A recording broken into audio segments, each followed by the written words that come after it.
$৯,৭৪০ কোটি কৃত্রিম বুদ্ধিমত্তা প্রস্তুতকারী কোম্পানি ওপেন এআই কিনতে চেয়েছিলেন বিশ্বের শীর্ষ ধনী এবং যুক্তরাষ্ট্রের প্রেসিডেন্টের উপদেষ্টা ইলন মাস্ক। কিন্তু তার সে প্রস্তাব প্রত্যাখ্যান করে কোম্পানি কর্তৃপক্ষ বলেছে ওপেন এআই বিক্রির জন্য নয়।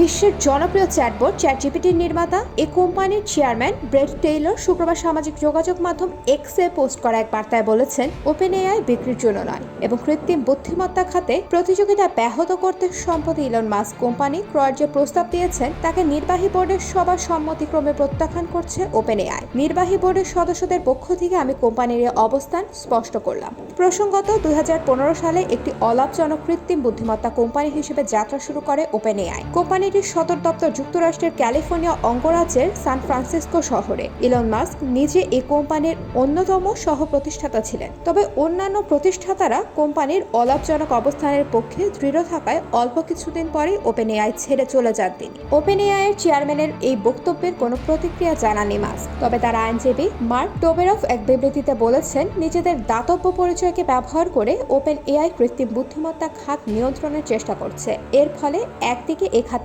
অন্যান্য কোম্পানিগুলো অসম প্রতিযোগিতা সহ বিভিন্ন প্রতিবন্ধকতার সম্মুখীন হচ্ছে, অন্যদিকে লাভবান হচ্ছেন ওপেন এআই এর নির্বাহী বোর্ডের সদস্যরা। ইলন মাস্ক এই ব্যাপারটি ভাঙতে চেয়েছিলেন। গত সপ্তাহে এক্সে পোস্ট করা এক বার্তায় মাস্ক বলেছিলেন ওপেন এআই কিনে নিতে চান তিনি এবং এ সংক্রান্ত একটি প্রস্তাবনা তিনি কোম্পানির নির্বাহী বোর্ডের কাছে পাঠিয়েছিলেন। তিনি এই বার্তা পোস্ট করার পর সোমবার নিজের এক্স অ্যাকাউন্টে সেটি শেয়ার করে ওপেন এআই শীর্ষ নির্বাহী কর্মকর্তা এবং অন্যতম সহ প্রতিষ্ঠাতা স্যাম অল্টম্যান বলেন, না, এটি হচ্ছে না, ধন্যবাদ। জবাবে সেই পোস্টের কমেন্ট সেকশনে অল্টম্যানকে উদ্দেশ্য করে মাস্ক বলেন, জোচ্চ।